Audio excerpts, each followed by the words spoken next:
মিলনৰ তীৰ্থ কত যুগ ধৰি আহিছে প্ৰকাশী সমন্বয়ৰ অৰ্থ মহাবাহু ব্ৰহ্মপুত্ৰ মিলনৰ তীৰ্থ কত যুগ ধৰি আহিছে প্ৰকাশী সমন্বয়ৰ অৰ্থ মহাবাহু ব্ৰহ্মপুত্ৰ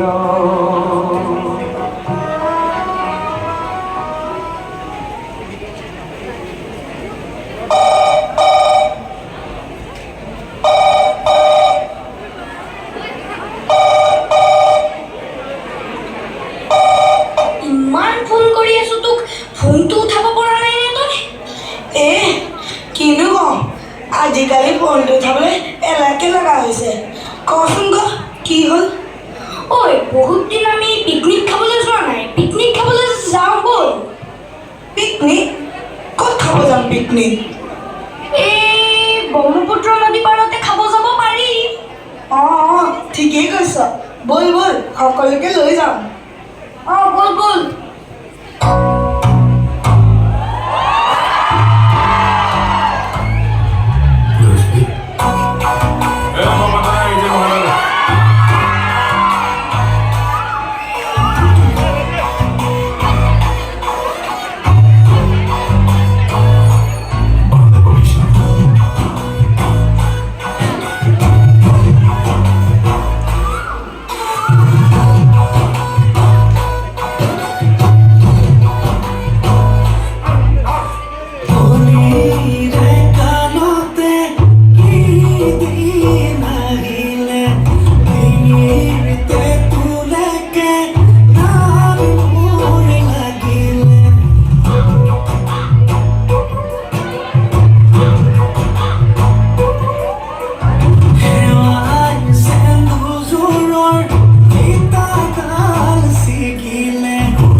কি কৰিব ওলাইছা মানে জাবৰ পেলাইছো ইয়াতে জাবৰ পেলাই নেকি সকলোতো ইয়াতে পেলাই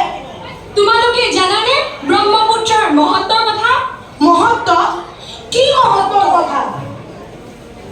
ব্ৰহ্মপুত্ৰ নদীয়ে এছিয়াৰ গুৰুত্বপূৰ্ণ জীৱন ৰেখা হিচাপে থিয় দি আছে তিব্বতত উৎপত্তি হোৱাৰ পৰা বংগোপসাগৰলৈ বৈ যোৱালৈকে ই ভূ প্ৰকৃতি আৰু জীৱিকাৰ গঢ় দিছে ব্ৰহ্মপুত্ৰৰ দৰে নদীয়ে আমাক ভূগোল ইতিহাস প্ৰকৃতি আদিৰ বিষয়ে শিকায় যদিও ইয়াৰ বিষয়ে আৰু বহুতো কথা শিকিবলৈ আছে কিন্তু ব্ৰহ্মপুত্ৰত জাবৰ পেলোৱাৰ কেইবাটাও নেতিবাচক প্ৰভাৱ পৰে প্ৰদূষিত নদীসমূহ অপৰিষ্কাৰ আৰু পুনৰুদ্ধাৰৰ খৰচে স্থানীয় চৰকাৰৰ আৰু সম্প্ৰদায়ৰ ওপৰত বোজা জাপি দিয়ে সেয়েহে এয়া বহু দায়িত্ব যে নদ নদীসমূহ পৰিষ্কাৰ পৰিচ্ছন্ন কৰি ৰাখি ৰক্ষণাবেক্ষণ দিয়ে ভাবিছোঁ আমি সকলোৱে বিশাল নমামী ব্ৰহ্মপুত্ৰক প্ৰণাম কৰোঁ আৰু এই শপত গ্ৰহণ কৰোঁ যে তেখেতক আমি সদায় চিৰজীৱনৰ কাৰণে যেন চাফা কৰি